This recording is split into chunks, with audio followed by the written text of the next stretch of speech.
Imagine for a moment that your entire digital life, every whispered secret, every crucial business deal, every intimate conversation, wasn't just potentially at risk, but was being systematically, almost casually, observed. What if the very conduits carrying your data, the pipes of the internet itself, weren't just leaking, but were fundamentally compromised, controlled by an unseen adversary? This isn't the plot of a futuristic thriller. This is the chilling reality we've awoken to in 2026. You've always trusted the internet, haven't you? Perhaps with a healthy dose of caution, but you trust it nonetheless. You put a strong password on your accounts, use two-factor authentication, and feel relatively secure, like you've got a sturdy deadbolt on your front door. But what if I told you the very foundations of your digital home, the entire municipal infrastructure that delivers your data, were not just being listened to, but actively being plumbed? In the first quarter of 2026, the world was forced to confront a terrifying truth. The global internet infrastructure, the pipes we all rely on, aren't just compromised, they've been fundamentally hijacked. We're talking about Salt Typhoon, a state-sponsored hacking group operating with a level of sophistication and pervasiveness that defies belief. They didn't just break into companies, they burrowed deep, shattering the digital infrastructure of entire nations, beginning with the United States. Today, we're dissecting the developments of what many are now calling the most sophisticated large-scale cyber espionage campaign in human history. This is more than a hack. It's a paradigm shift in global power and personal privacy. If you want to understand how our digital lives have been irrevocably altered overnight, let's dive into the unfolding crisis. Quiet now, find your peace. This story didn't erupt out of nowhere this year. It began much earlier, subtly in late 2024, with whispers and then confirmed infiltration targeting the very bedrock of our communication. The telecom giants like AT&T, Verizon, and T-Mobile. They didn't strike quickly. They burrowed deep, patiently, like digital termites consuming the very beams of a house. But it was in the first 3 months of this year that the full, terrifying depth of their access, their profound control, was not only confirmed but publicly exposed, sending unprecedented shockwaves through Washington and across every major capital. On January 9, 2026, we witnessed the unprecedented congressional penetration. This wasn't merely random email phishing or a lucky malware infection. Salt Typhoon breached the secure networks of U.S. House committee staff, specifically those individuals directly overseeing U.S.-China foreign policy. Think about the audacity. The very minds crafting sensitive international strategy found their most confidential communications compromised at a foundational level, their every digital move potentially scrutinized in real time. By February 2026, the situation escalated astronomically. Salt Typhoon successfully breached the FBI's digital collection system network. Let that sink in. This isn't just any system. It's the highly secured infrastructure specifically designed to facilitate court-authorized wiretaps, to monitor and track criminals, terrorists, and foreign adversaries. The irony is gut-wrenching and deeply unsettling. The very backdoors and lawful intercept capabilities built for law enforcement to catch the worst offenders were not just discovered. They were flipped, repurposed, and wielded by a foreign adversary to monitor the FBI itself, essentially turning the hunter into the hunted. According to top experts speaking last month at the CyberTalk Summit, this audacious group has now impacted critical infrastructure and government entities in over 80 countries worldwide. This isn't just about gaining intelligence, it's about establishing a profound global level of control, reaching into the very operating systems of modern society. So, who are these digital phantoms pulling the strings behind the keyboard? Salt Typhoon is not just any hacking group, it's an advanced persistent threat, APT, definitively linked by multiple intelligence agencies to the People's Republic of China, PRC. Their operational sophistication is legendary, almost mythical in its patient precision. Unlike your typical cybercriminals chasing quick credit card numbers or disruptive ransomware payouts, Salt Typhoon's objective is far more insidious and long-term, strategic intelligence. They're not looking for immediate financial gain. Rather, they are after geopolitical leverage, deep insights into military capabilities, long-term economic advantage through industrial espionage, and the exhaustive personal data of high-value targets across government, defense, and critical industries. They seek to understand the very fabric of rival nations. Their weapon of choice, and perhaps their most terrifying signature, is living off the land techniques. This isn't about flashy, custom-built malware that sets off alarms with novel signatures. It's about using the target system's own legitimate tools and administrative utilities against it. They blend in perfectly, masquerading as routine network activity, making them almost impossible to detect with traditional security measures. Imagine a master spy who doesn't pick the lock or force entry, but instead uses a master key provided by the building itself, already present on the keyring of a trusted employee. They operate with chilling patience, lurking undetected for months, sometimes even years, establishing deep, pervasive footholds, mapping out entire networks, and only then activating to extract data or prepare for future operations.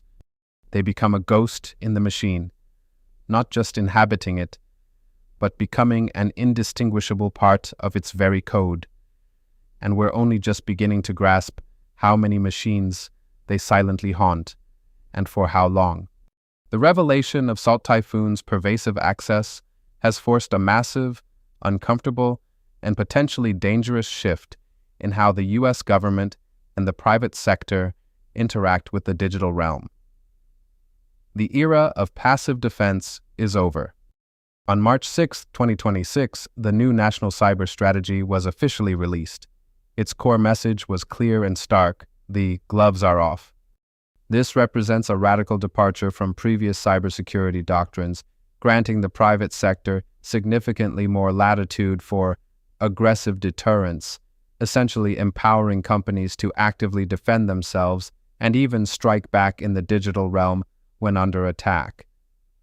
This is entirely uncharted territory, raising profound ethical questions about proportionality, the potential for miscalculation, and the very real risk of unintended escalations that could spiral into wider conflict. What constitutes a strikeback? Who authorizes it? And how do we prevent a digital Wild West? But this strategy, born of necessity, hasn't come without immense controversy. It sparked a full-blown political war in Congress. Senators are furious not just at Salt Typhoon, but perhaps even more vehemently at the very telecom companies who were compromised. Allegations are flying that major providers actively blocked crucial security reports, ignored vulnerability disclosures, and failed to adequately invest in protections that could have warned us about Salt Typhoon's deep infiltration sooner. Lawmakers are demanding answers, accountability, and punitive measures. This isn't just a cyber war being waged by foreign adversaries. It's a political battle over negligence, corporate responsibility, and the fundamental future of digital sovereignty, trust, and national security. The public's faith in its digital infrastructure is crumbling, and the fallout from this congressional firestorm will define cybersecurity policy for decades. At this point, you're probably thinking, I'm not in the FBI, I'm not a senator, I don't run a critical national utility, why should I care? And that precisely is why Salt Typhoon's operations are so profoundly dangerous and transformative. They didn't just hack governments or corporations, they ushered in a new normal for everyone's digital safety, fundamentally altering our relationship with technology. The following reasons are why you should care. The open pipe problem. Because Salt Typhoon compromised the fundamental underlying infrastructure, the very pipes of our communication networks. Any data not secured with robust end-to-end encryption is effectively sitting on a silver platter for them, and potentially for countless others. This means your standard green bubble SMS texts, many unencrypted instant messages, and most regular voice calls are now considered compromised channels. Assume everything flowing through basic telecom channels is visible, readable, and recordable. Your digital privacy in these traditional channels is essentially gone. 2. The public safety risk. This breach didn't just touch emails and sensitive documents, it reached deep into critical operational infrastructure. There are now very real, terrifying concerns about Salt Typhoon's potential and proven ability to disrupt fundamental public services. Imagine 911 dispatch systems being jammed or rerouted, power grids experiencing unexplained outages, financial networks freezing, or even air traffic control systems being manipulated. This isn't just about privacy, it's about our physical safety, economic stability, and the very functionality of our society. 3. Cyber inequity and the ripple effect.